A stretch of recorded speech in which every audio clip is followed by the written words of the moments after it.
Bate palmas e glorifica Jesus. Aleluia, glorifica Jesus. Quem crê que a sua família está na arca da salvação? Amém. Inclua a sua família na arca da salvação. Porque a qualquer momento Jesus Cristo vai arrebatar a sua igreja. E pegará muitos cristãos desapercebidos, frios na fé. A Bíblia declara: por multiplicar a iniquidade, o amor de muitos esfriará. Mas aquele que perseverar até o fim, este será salvo. Amém? Livro de Jonas, capítulo 1, ao versículo 3. Procura glorificando a Deus. O tema da mensagem: a misericórdia de Deus. Vou resumir a mensagem o máximo, devido também ao horário, em nome de Jesus. Livro de Jonas, capítulo 1, versículo de número 1 até o versículo 3. Procura glorificando a Deus. Aleluia. Glória a Jesus. Quem contou, diga amém. Você que não tem a Bíblia, aproxima perto da outra pessoa que tem a Bíblia. Vamos participar juntos da palavra de Deus. Não cessa de glorificar o nome do Senhor Jesus. Jonas capítulo 1 até o versículo de número 3. Quem encontrou, diga aleluia. Vamos ler para não tomar muito tempo. A vocação de Jonas, a sua fuga e o seu castigo. Veio a palavra do Senhor a Jonas, filho de Amitai, dizendo: dispõe-te, vai à grande cidade de Nínive e clama contra ela, porque a sua malícia subiu até a mim. Jonas se dispôs, mas para fugir da presença do Senhor, para Tarsis, e tendo descido a Jope, achou um navio que ia para Tarsis, pagou, pois, a sua passagem e embarcou nele para ir com eles para Tarsis, para longe da presença do Senhor. Levanta a Bíblia, um minuto de oração, em nome de Jesus, para que Deus fale conosco. Irmãos, abra o teu coração. Deus quer falar conosco através da mensagem. Eu quero que os irmãos são pentecostais também. Um povo maravilhoso, um povo que há de herdar o reino de Deus, a qualquer momento, a qualquer segundo, quando o Senhor Jesus manifestar nas nuvens dos céus. Senhor nosso Deus, maravilhoso e santo, ó Deus bendito, ó Deus glorioso, fala conosco nesta noite, através do mensageiro, do preleitor nesta noite. Deus, em nome do Senhor Jesus, Senhor, perdoa os nossos pecados por pensamentos, atos ou palavras, ó Deus, consciente, inconscientemente, ó Deus, em nome de Jesus, nesta noite nós cremos que o Senhor vai falar de uma forma especial, extraordinária, sobre as nossas vidas, em nome do Senhor Jesus, amém, graças a Deus. Podemos assentar por gentileza, bate uma linda salva de palmas para Jesus. Mais forte, Jesus merece melhor. Batem palmas e glorifica Jesus. Glória a Deus. Aleluia. Glória a Deus. Meus prezados irmãos e irmãs, o tema da mensagem: a misericórdia de Deus. No século 9 antes de Cristo, Jeroboão II reinava em Israel. Jonas é de Gat-Efe. Gat-Efe ficava cerca de 5 quilômetros ao nordeste de Nazaré, na Baixa da Galileia, que tornava Jonas o profeta do reino do norte. Deus, ele tem uma designação, uma missão para Jonas: pregar, levar a mensagem para os ninivitas. Mas Jonas declina para não levar a mensagem, de não proclamar a mensagem aos ninivitas. Nínive, a capital da Síria, fica mais de 800 quilômetros ao nordeste de sua cidade natal. Jonas deve levar esta mensagem para pregar, para avisar os ninivitas da iminente destruição da parte de Deus. Note bem que Nínive, repito novamente, é a capital da Síria. Naquela época, segundo os escritores, reinava sobre a Síria o rei Assurdã III. Ele reinava sobre a Síria. Veja bem que Jonas, ele foge do propósito de Deus. Ele pega um navio que vai para Jope, paga a sua passagem e vai para a costa do Mediterrâneo. Desce e embarca, paga a sua passagem e vai para Tarsis. Tarsis é associada à Espanha, que fica a mais de 3.500 quilômetros a oeste de Nínive. Jonas acovardou de levar a mensagem para os ninivitas, fugindo da presença de Deus, cansado. Ele desce para o porão do navio e dorme profundamente. Note bem que Deus permite que venha sobre ele uma forte vento e tempestade, ao ponto dos marujos ficarem desorientados e jogar todas cargas dentro do mar para aliviar da sua embarcação. Mas nada adiantava. Eles começaram a clamar aos seus deuses, nada adiantava. Pois era grande a tempestade e fortes ventos que veio sobre o navio. E aquele homem, que é o mestre do navio, marujo, desce ao porão e vê que Jonas dorme profundamente, visto que há uma grande tempestade, fortes ventos sobre eles, eles clamando a seus deuses, nada adiantava. Chacoalhavam o navio para a esquerda, para a direita, e eles jogando tudo no mar, mas nada adiantava. Ele, vendo que Jonas tranquilamente dormia, e disse: homem, o que se passa contigo? Dormindo uma hora desta, há uma grande tempestade, fortes ventos, e você está pegando sobre o sono? Levanta, clama ao teu Deus, talvez a este Deus a quem você serve pode nos livrar desta grande fúria, dessa tempestade, desses vendavais que veio sobre nós. De onde és tu? Que terra és tu? De que povo és? Ele disse: eu sou hebreu e sirvo o Deus que fez o céu e a terra.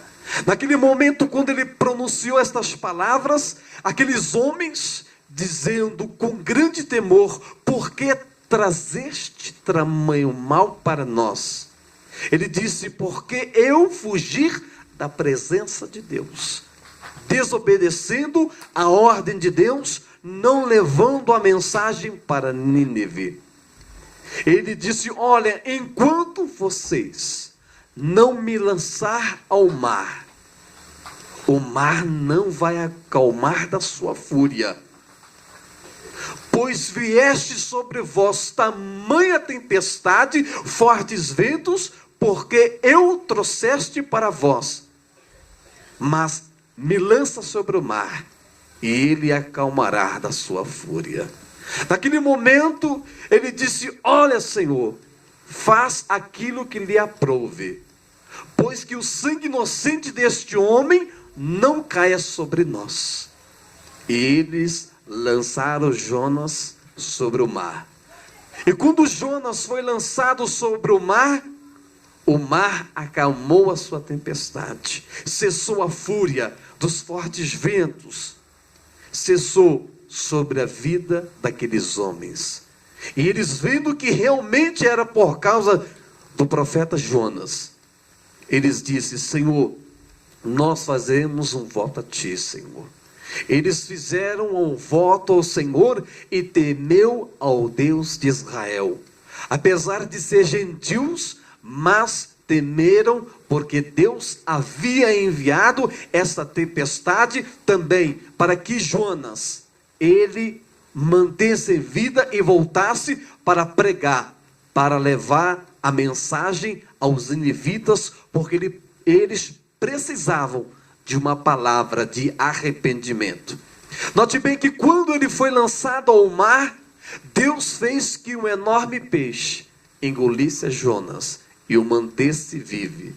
Deus o manteve vivo pela misericórdia, para que ele voltasse e proclamasse novamente a Nínive a mensagem que Deus lhe havia declarado. Ele havia fugido da sua responsabilidade. Note bem que quando Jonas ele fica 3 dias no ventre do peixe, ele faz um exame de consciência, ele reflete bastante. Por qual motivo ele estava no ventre do peixe? Porque ele havia fugido da sua responsabilidade. E ele havia clamado no ventre do peixe: Senhor, até quando eu verei o seu santo templo? Estou resumindo a mensagem, irmãos, devido ao horário. E Jonas arrependeu-se. Ao 3º dia, Deus permitiu que o enorme peixe o vomitasse novamente para a praia. E veio a palavra de Deus. Pela 2ª vez, Jonas, dispõe-te, vai à grande cidade de Nínive e proclama contra ela a mensagem que eu te digo. Jonas, ele não queria que Deus tinha compaixão e clemência da nação dos assírios, pois eram homens covardes, homens cruéis, homens que realmente pegavam os assírios e levavam em cativos e faziam grandes covardias. E eram homens sanguinários, arrancava a cabeça, arrancava todos os órgãos deles por covardia. Mas Deus tinha um propósito de salvar aquela nação. A clemência de Deus, a compaixão de Deus era maior para aquela nação. Note bem que ele, não contentando, ele começou a evangelizar, começou a pregar sobre os ninivitas, dizendo: arrependa dos vossos pecados, pois Deus destruirá a cidade de Nínive. E quando ele começou a proclamar, ele começou a evangelizar, teve grande sucesso, grande êxito a sua evangelização, ao ponto de eles vier ao potencial de arrependimento. Todos vestiram-se de panos de saco, desde o maior até o menor, e proclamaram dizendo: não comemos, não bebemos, enquanto este Deus, o Deus de Israel, a qual falou que iria nos destruir, vamos jejuar, vamos orar para que esse Deus não nos destrua. E vindo o rei de Nínive, que também havia se arrependido, colocando sobre um pano de saco, assentando sobre cinza um sinal de arrependimento, que era o rei Assurdã III, que estava reinando sobre a Assíria, todos se arrependeram e Deus viu que eles arrependeram de coração. Mas Jonas ainda falou, voltando atrás, no capítulo 3, ele declarou: dou 40 dias para que esta cidade seja subvertida, ou seja, destruída. Jonas assentou-se e observando para que Deus destruísse a cidade. Mas Deus não destruiu e cedeu o capricho de Jonas, a fim, porque Jonas queria ver a destruição. Ele até então não tinha compaixão e misericórdia. Apesar de não ser da promessa do povo de Israel, apesar de não ser israelitas, mas Deus tinha um propósito de salvar aquela nação. Note bem que Deus permite que quando Jonas ele está assentado, Deus permite que cresça uma planta, a fim de aliviar do seu desconforto, visto que o sol era bastante escaldante. E o Senhor permitiu que essa planta nascesse e cobrisse aonde ele estava, sobre a cabana. Mas no dia seguinte, Deus permitiu que um verme viesse e comesse aquela planta. E quando Jonas assentou-se, veio um vento calmo oriental, e o sol bateu sobre a cabeça de Jonas. Ele dizendo: Senhor, é melhor que eu morra do que viver, pois sei que és um Deus clemente e misericordioso, tardio em irar-se. Naquele momento ele queria ver a derrota daqueles homens, queria ver Deus destruir aquele povo. Mas Deus declara: Jonas, a planta que não te custaste nada, nasceste no dia seguinte, pereceste no outro, não há eu ter de dó dessas 120 mil pessoas, que não sabem discernir entre a mão direita e a esquerda, nem muitos animais.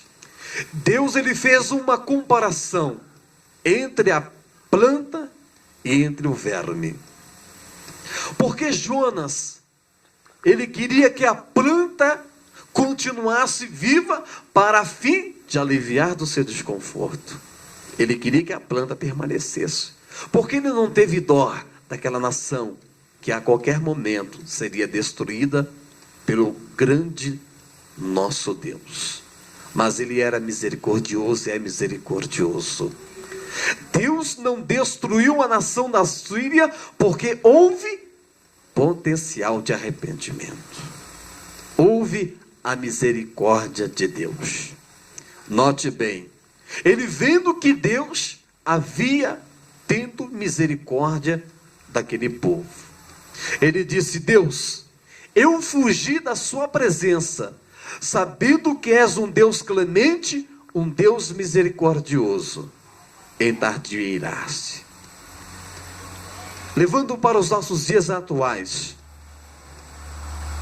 há quantas pessoas fardes de não levar a mensagem de Deus, não tendo sobre a sua vida a compaixão de Deus. Deus ele precisa de homens, de mulheres, de pastores, de obreiros, de evangelistas, missionários, que realmente quer uma responsabilidade de levar a mensagem, mas sim com responsabilidade. Não por obrigação, não pelo dever, porque as pessoas acham que servir a Deus é pela obrigação. Não, servir a Deus é servir de coração, de corpo, alma e espírito. E nós precisamos, a quantos que pela sua incredulidade, pela sua impiedosamente, não tem misericórdia de nenhum e nem quer levar esta mensagem de fé, esta mensagem que salva. E Deus está precisando de pessoas que realmente quer compromisso com Deus, que realmente quer levar esta palavra e pregar para aqueles que estão numa situação deplorável, numa situação difícil.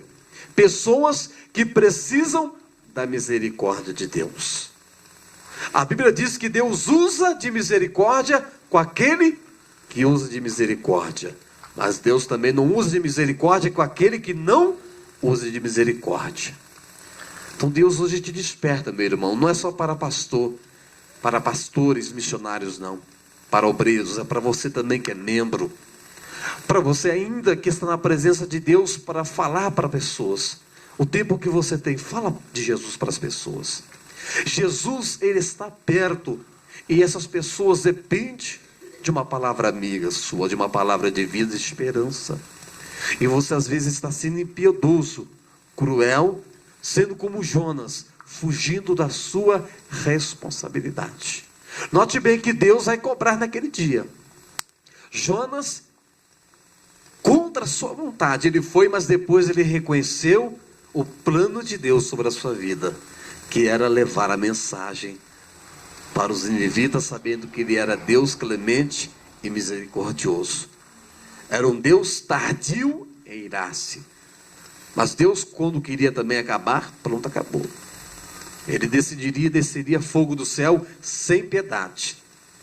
A Bíblia declara ali em 1 Samuel capítulo 2 a seguir, também que quando a arca da aliança foi tomada, ali quando Ofni e Finéias perderam a batalha contra os filisteus, para você ver também que Deus, Ele não é muito misericordioso quando Ele quer agir também, pois eles estavam sobre pecados. A arca de Deus, ela foi levada para Bet-Semes, a cidade de Josué. E ali, a arca da aliança foi conduzida para Bet-Semes, aonde algumas vacas e as suas criadas levaram a arca, porque Deus havia feito um grande estrago aonde a arca da aliança passava.